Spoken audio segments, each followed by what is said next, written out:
Let's go to the Rude guest hotline. Rude, the most reliable heating and air conditioning products in the DMV. We bring on to the show. It's been a long time. Our guy, Chris Miller, he is the play by play voice of your Washington Wizards on Monumental Sports. About that time again, Chris, to start seeing you on the call and the Wizards on the hardwood this fall. Looking forward to it, Grant and Danny. It's been a while. Great to hear your voice. Just enjoying the last couple of weeks before we tee it up and roll that ball out again. But just hearing Mark Jones's call on what I think is the biggest shot ever in that building, it just brings back a lot of memories. And yesterday was kind of just I don't know, man. It was like I was happy for John, but I was also sad just to think about all the years we had with him and all the memories. And now he's going to turn around and be an analyst and call games. Uh, Man, I'm getting old. You just Yeah. think about it. He was 19 years old. He had peach fuzz on his face. There was a red carpet. Now he's a father of two, and he's a basketball analyst. It's like, where did the time go? It is incredible. You were the first guy we thought of today, though, because you were kind of right there for his entire career on the sideline and in multiple roles, obviously now calling the games. But before we even get to the on the floor element of this, which everybody saw, there was a real legit love for him in this city and connection between him and DC that I've only ever seen really at its apex with Gilbert Arenas, and that was short lived. But how would you chronicle that for maybe either younger fans or new Wizards fans? Like at his peak, what Wall meant to DC and vice versa? Well, he was the genuine article of the realest athlete I have covered in almost 30 years of being in this business. What you saw with him is what you got. When he gave you a quote, he was thoughtful and he meant it. And it might not have come all across as smooth as many people thought. He was country, he talked fast, all of this stuff. But being a fellow North Carolinian, I understood him. I understood him the very first day I met him. And that realness is, I think, the reason why he was kind of the Pied Piper for our city. Not just leaving it on the floor every night, but he was just genuine. He was as real as it gets. Chris, what did he not get enough credit for in your mind? I mean, the point guard has sort of evolved into just another shooter out there, basically, at this stage of the game. But he was Right. old school in that way, where it's running the offense, a blur with the basketball in his hands, et cetera. But, I mean, you were there courtside and seeing him practice and everything else. What did he not get enough credit for as a player? Danny, I don't think people realize he played hurt almost his entire career. Now, the last 5 or 6 years, everyone knows how it ended, but really, he dealt with bone spurs. He injured his hand. We know about the 5 non-displaced fractures in his hand during the playoffs. He played hurt. I remember one time he had this bone spur in his foot, and he had surgery on it. And he texted me the photo of what the bone spur looked like when the doctor removed it. And I just remember just looking at that and going, there's no way I can articulate it to fans to understand what he was playing through. He played hurt a lot. And Grant, you talked about the numbers he had in his best season, which was 16-17. But throughout his entire time in DC, to do that and not to complain, he talked to the media every day.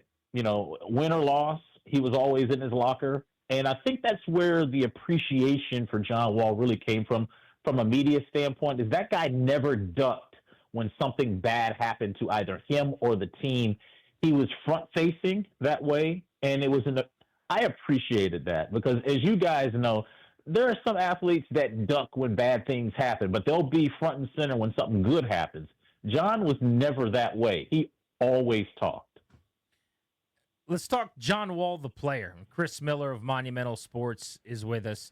On the floor, I mentioned the best year statistically, and he finished 7th in the MVP hunt, 3rd team All NBA All Star in that 16-17 season.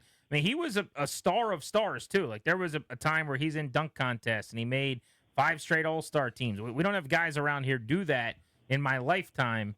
But you take me back to kind of early and then at his apex, like how we got there and what kind of player he turned into.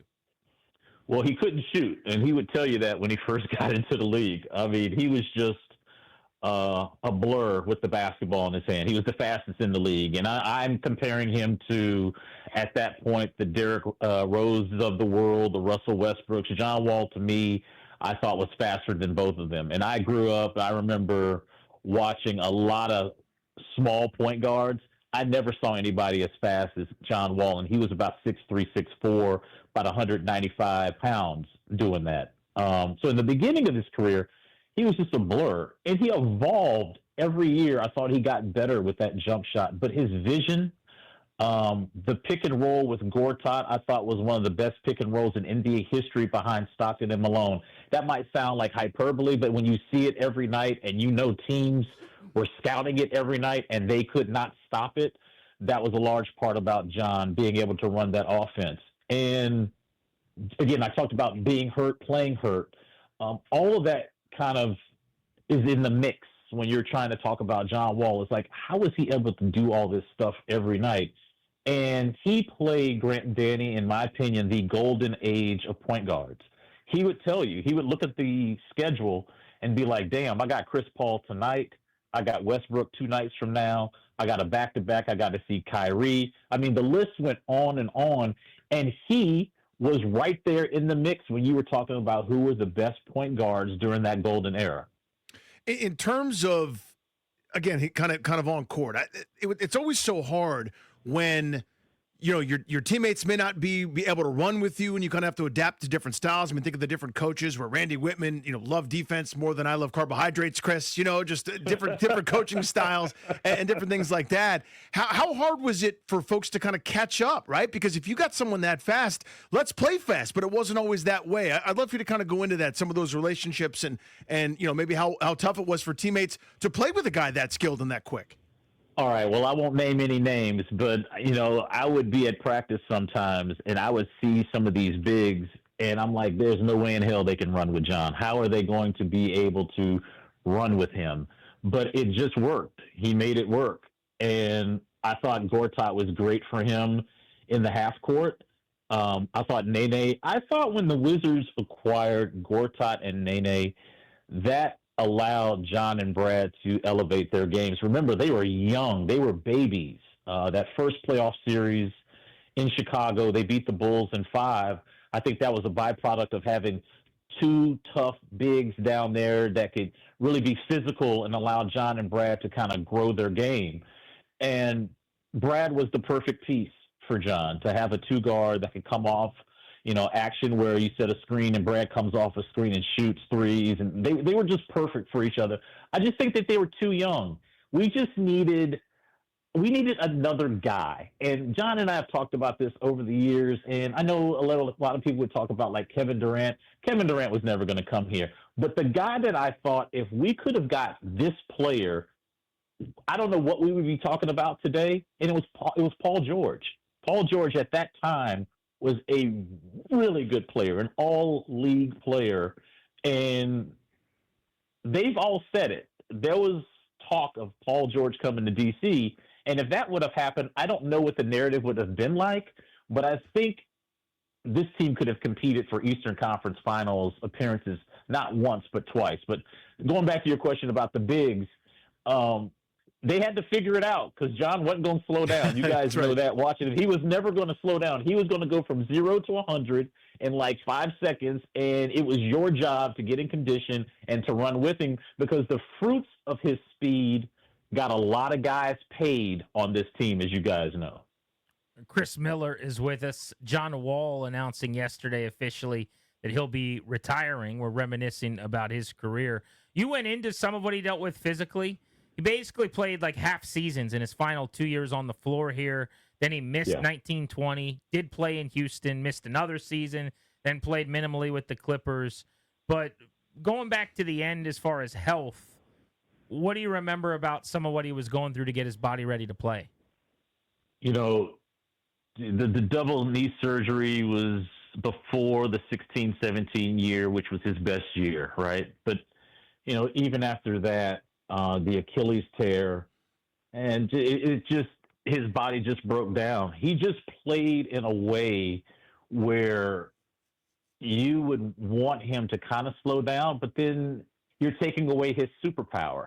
It was kind of like watching a bigger version of Allen Iverson. We all love Bubba Chuck, the way he played, no fear, always played hurt. John's favorite player growing up was Allen Iverson, and you could see that kind of toughness in that position that John would play through anything. And I think it just cost him his career, to be real honest with you guys. Just the way he played and fighting through a lot of stuff. I think at the end of the day, if he could go back, I don't even know if he would ever change the way he played, but I think now he kind of understands I could have elongated my career if maybe I could have slowed down a little bit or not take that fall. Because you guys remember how many times you see John get to the rack and he would fall and you'd be like, oh no, is this the one? And he would jump right up, right? I think those are the things that he kind of thinks about today as he's going into the second act of being an analyst. And that's the part I'm really excited about, is to hear him kind of talk about the game today compared to when he was playing. Yeah, I'm really, because again, Chris, I think the answer that I have for the question I asked you before about what did not get enough credit for, how great of a basketball mind he was. Just, old school point guard, seeing things, the way he saw the floor, just he had that savant level understanding of things. And a lot of times those guys make the best analysts, like the catcher makes the best manager for baseball. And I'm looking forward to that next chapter for him, for a guy that wasn't always, as you said, gregarious or outgoing with every member of the media, but I think he'll be really, really good at it. You know what's funny, Danny? I'll share this story with you guys. I can't even tell you how many times I interviewed him, but there was this one time I was doing an interview at his house, and I walked into the living room, and there's 4 big TVs that are attached to each other. I mean, you talk about picture in picture. This thing was the craziest thing I ever saw. But there were games on there. There was a women's basketball game. There was an NBA game, 2 NBA games, and there was a college men's basketball game going on. And he's sitting on his couch, and, we're getting the camera set up and the lighting and all this stuff. And he's talking to me, but he's not looking at me. He's looking at these monitors, and it was all basketball. And that was the first time where I was like, this dude is a savant. I was like, this is crazy how he's watching all these games. And like now it's going to be like Christmas for him now, where he's just sitting in these studios and he's just talking about basketball. But he's been doing this. I don't think a lot of people realize how smart he is and just how he sees the game of basketball. It was kind of on just another level. And he can talk to you about any kind of basketball, boys and girls AAU, college basketball, NBA, WNBA. He knows all of it, and he's just always been kind of a student of the game. That's the exciting part of seeing, like, now what he'll do now with a camera now in front of him with him wearing a suit. Chris, before we let you go, be remiss if we didn't look ahead. We're closing in on the fall here. I'm thrilled about the Trey Johnson pick. They got a guard who can score it. And what are some of the things you're interested in as far as this young team as they get to camp and start working out some of the roster decisions they have to make? Grant, allowing these young kids to blossom. It's another year. I'm sitting here at home, but I'm watching what's happening overseas with this Euro Cup that's getting ready to happen. And I really like what I'm seeing from Bilal Coulibaly. I'm really excited about Alex Sarr. They're playing well over there. They're getting those international reps. And that's the part where when you're tearing it down like this and you're starting to build with these young kids, you're going to watch them grow in real time. And the last couple of years, I've just been honored to watch it every night. I don't take no nights off, guys, every play. And you can see where some of these kids are getting better. And one of the real positives I saw this summer in Las Vegas was a kid like Keyshawn George, who I don't know if a lot of Wizards fans knew who he was when he got drafted, but they know who he is now, and he's gotten a little taller. He was really good in Vegas, and you're starting to see, okay, what role can he play on this team? Okay, we saw Trey Johnson excite us in Vegas with his ability to shoot. Bilal Coulibaly is a really good defender. Bud Carrington played every game, one of 11 guys in the entire NBA last season that played every game. And for the way Bub ended the season, hitting the game-winning shot, last game of the year in Miami, dealing with all the stuff off the floor he had to deal with, the passing of his father, mental toughness. Those are the things that I kind of get excited about, and that's what I'm looking forward to seeing coming, after Labor Day is what's the next step these kids are going to take. Chris, great to catch up with you, buddy. Appreciate you joining us. Always good talking to you guys. Have a great week. See you, buddy. Be good. There's Chris Miller, Monumental Sports. He'll be on the call of Wizards basketball again when they get going this fall.